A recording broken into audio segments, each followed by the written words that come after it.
It's my honor to welcome you to the Sentinels of Freedom 12th annual event. We are here tonight for the best of the best, the strongest, the fighting force. Hooah!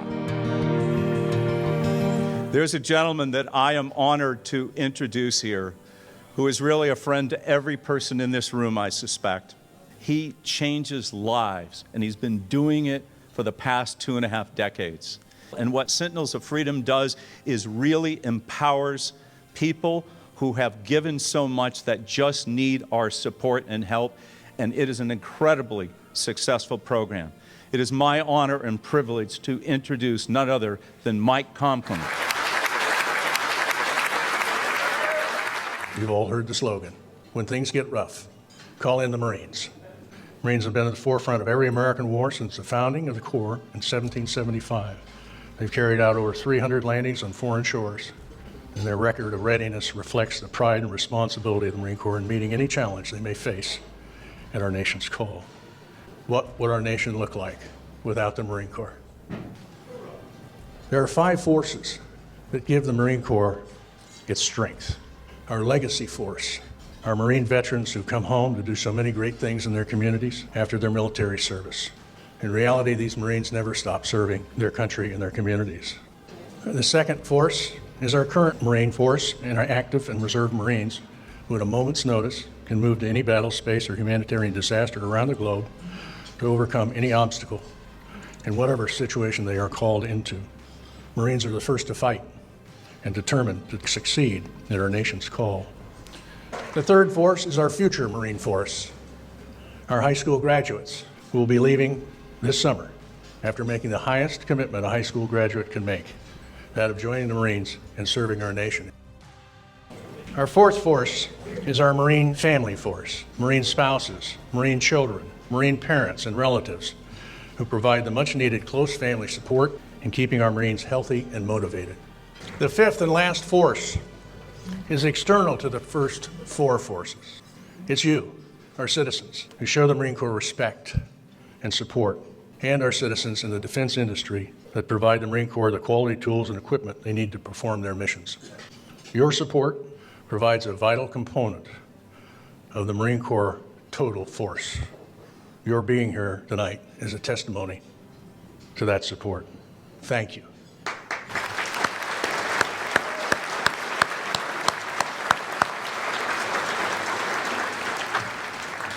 My name is Johnny Joey Jones. I'm a Sentinel of Freedom.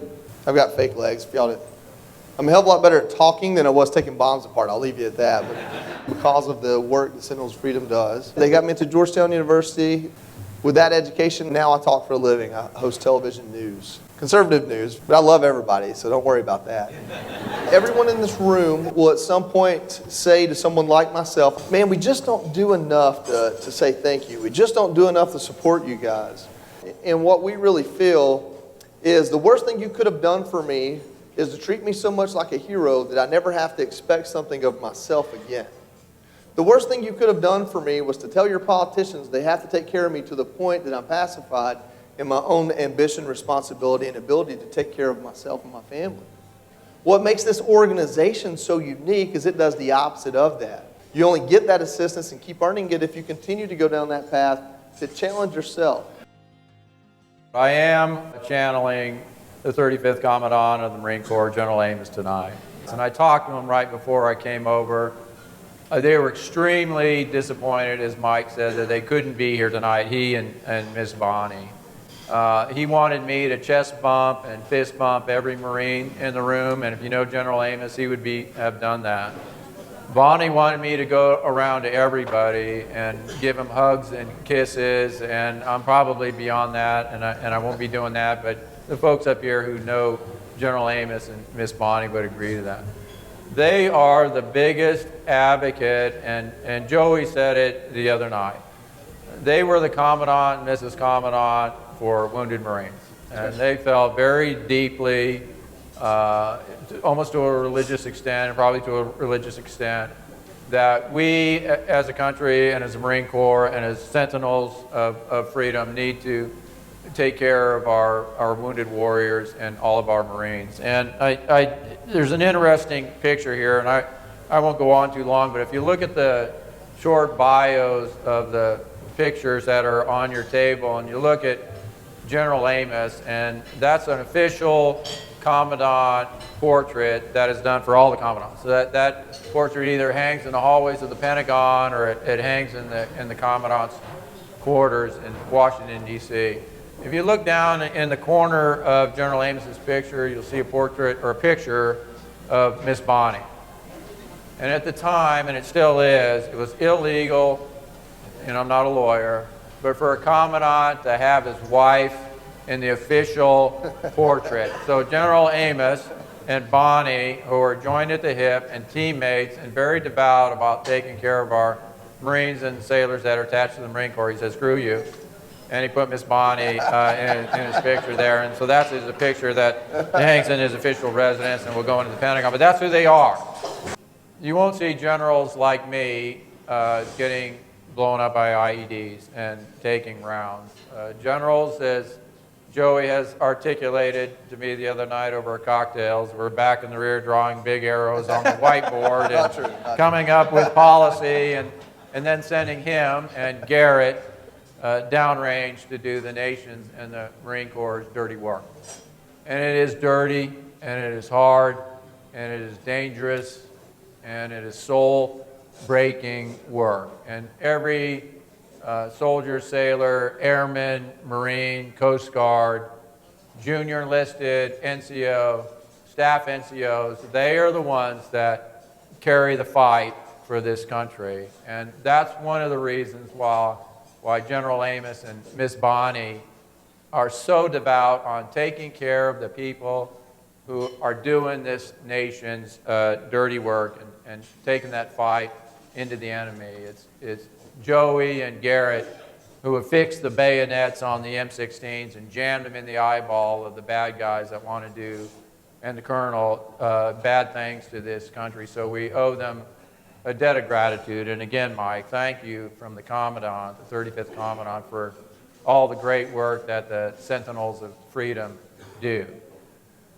There's one thing that this country has, and it's a lot of hardware to go out and fight our wars with. The Admiral was very familiar with multi-billion-dollar aircraft carriers. If there's anybody in here from the Air Force, and I think there is, B-2 bombers, multi-million, pushing billion-dollar weapon systems, ICBMs, submarines that can shoot missiles halfway around the world, big armored units for the Army, all warfighting material. But our most precious asset, and the nation's most precious assets, are our Joeys and our Garretts, again, that I talked about, that far exceed any weapon system that this country has. You can put the nation's treasure into weapon systems, but our treasure is in our staff NCOs, our NCOs, our junior Marines, our senior enlisted, the ones that really take that fight down range, and they are truly our secret weapon. When General Conway was the Commandant of the Marine Corps, which was in 2005, I think, if my memory serves me right, he was invited to go to China. And at that time, we were on fairly decent relationship. We were in a fairly decent relationship with China. And he was wined and dined by the Chinese and shown around all of their bases and all their equivalent of the Marine Corps. And he came back to what we call our general officer offside, and it's all the senior generals and senior sergeants majors in the Marine Corps. And he looked us all in the eye and he pointed at us and he said, look, we're going to be friends with the Chinese here for a while as the cycle goes. We're going to train with them. We're going to tell them a few things. And excuse my French, we said, God damn it, he says, and he looked us all in the eye. And he says, we are not going to teach them or train them how to build a staff NCO. That is our secret weapon. They don't have it, and that's how we will fight and win and succeed against China, against Russia. You can see what's happening in the Ukraine right now. That offensive has stalled out. It's not going anywhere. You kill off their generals and the whole thing stops. They go generals to conscripts. They don't have the Joeys and the Garretts in there to capture the flag when it's fallen and take off running downrange and to complete that fight. The Russians don't have it, the North Koreans don't have it, the Iranians don't have it, the jihadists don't have it. There's only a few countries around the world that do have it. Great Britain, our friends up north in Canada, and our friends down south, the Australians, and then a few NATO countries that are along for the ride. But it's the staff NCOs that are going to win the fight for us, and it's so important that for those folks that we thrust into the fight and that get wounded, the Joeys and the Garretts and the colonels, that we bring them back, put our arms around them, and take care of them. One last story, and I'll stick to what Becky said, be seen, be gone. General Mattis, before the eve of the fight, I know she's pointing at her watch, General Mattis, before the eve of the fight in 2003 and the march to Baghdad, had all of his leadership on what we call the sand table. What his plan was to get to Baghdad. And he said his overall guidance was, if you never hear from me again, if this is the last that you see of General Mattis, he says, I want you to go to Baghdad as fast as you can. The Russians can't do that in the Ukraine. The Russians can't do that in the Ukraine and be successful because they don't have the Joeys and the Garretts to pick up the flag when the leadership falls. General Mattis had complete trust and confidence in his staff NCOs, his NCOs, his junior Marines, his senior enlisted, junior officers. Here's exactly what I want you to do. I want you to go forth and conquer. And that's what we promote, that's what we train, that's what we worship in the Marine Corps. And also, all the soldiers, sailors, and airmen and Coast Guard, all built the same. So what General Amos, the 35th Commandant, would want me to pass along, look, we absolutely have to take care of those great young Americans, our nation's most precious assets. It's not the subs, it's not the aircraft carriers, it's not the B-2 bombers.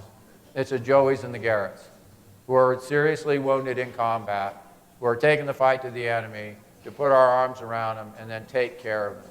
Now, what General Amos has said about the Sentinels of Freedom, he's enthralled with them, Mike. He's so enthused about what you guys do, and he has seen a lot of volunteer organizations that want to reach out, as Joey was articulating, and give things to veterans and wounded Marines. But what separates out the Sentinels of Freedom is the mentorship. The mentorship to take those Marines in, Mike, give great advice, as Joey was talking about, and Garrett. How do we come out of our physical, medical care, our rehabilitation? What's the next step, and how do we go on from there? And Mike, you have the complete admiration of the Commandant of the Marine Corps. Sentinels of Freedom is the only organization that he has seen that does that, and that is your center of gravity is what you're accomplishing. So thank you on behalf of the senior leadership of the Marine Corps for what you do for our veterans, our wounded Marines, and Mike, so tip of the hat to you. Good job. Thank you very much.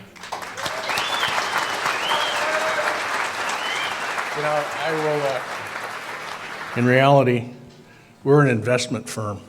We invest in these veterans' futures. Our return on investment is their success in completing higher education, moving on to meaningful careers, and what good they will do in their communities following their service and sacrifice at our nation's call. They have certainly earned a place at our nation's table of abundance and opportunity.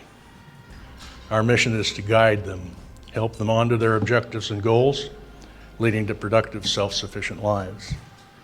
So far, we've assisted 678 of these veterans across the country with our program.